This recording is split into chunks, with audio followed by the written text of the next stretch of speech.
Bonjour et bienvenue aux Chroniques du curé de Lille. Alors, nous poursuivons notre rencontre avec Sainte Marguerite Bourgeoys. Nous poursuivons au chapitre Le phare et l'étable. Dans cette colonie qui se construit, nous voyons comment est-ce que les membres des communautés religieuses et les familles des nouveaux colons vont commencer à établir une relation de solidarité. On va voir que Sainte Marguerite Bourgeoys va aider ces couples, va aider ces familles qui se construisent. Elle va même être marraine de ces nouveaux-nés dans la colonie. Et qui dit familles qui s'établissent, ça veut dire aussi augmentation du nombre de croyants, de fidèles. Alors, une petite anecdote sympathique.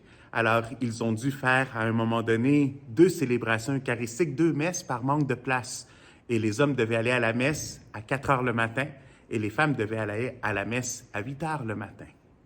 Et ainsi, en construisant la vie de la mission, puis on va voir comment est-ce que Sainte Marguerite Bourgeoys va être témoin de cette charité qui vient de son désir d'aider. Elle va être capable de remettre son matelas et ses draps et même de dormir sur son propre tablier afin de pouvoir aider les pauvres de la colonie. Et elle va être aussi elle va avoir le souci de la communauté au complet parce qu'elle va être la responsable de différents projets. Un de ceux que l'on connaît est l'installation à nouveau de la croix sur le Mont-Royal. Sur cette montagne, Maisonneuve avait planté une croix et puis dans les différents conflits, bien, les Iroquois l'avaient détruit. Alors ils vont, avec quelques colons, se bâtir à nouveau cette croix, établir à nouveau cette croix sur le Mont-Royal.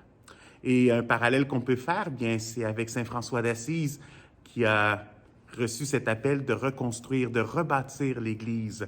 Et puis Sainte Marguerite Bourgeoys va voir ce signe de la croix qui se réétablit sur le Mont-Royal comme un signe justement pour fortifier sa vocation et sa mission dans Ville-Marie. Un autre projet que l'on connaît et qui est encore là présent dans notre belle ville, c'est la chapelle. Une chapelle dédiée à Notre-Dame. Donc la chapelle de Notre-Dame de Bon Secours, qui va voir le jour, qui va commencer sa construction grâce à l'inspiration de Sainte Marguerite Bourgeoys. Dans l'Évangile de ce dimanche, nous poursuivons notre joie pascale, et cette fois-ci accompagnés par les disciples d'Emmaüs. On sait comment l'histoire du peuple d'Israël dans tout l'Ancien Testament et cette révélation de l'amour de Dieu peu à peu qui s'établit dans leur histoire. Une connaissance, une reconnaissance de Dieu dans leur cheminement, comme peuple au complet.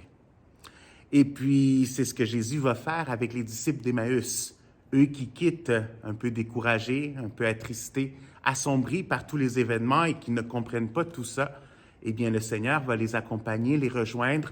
En premier, va les écouter, va écouter leur tristesse, leur désespoir et va faire lumière.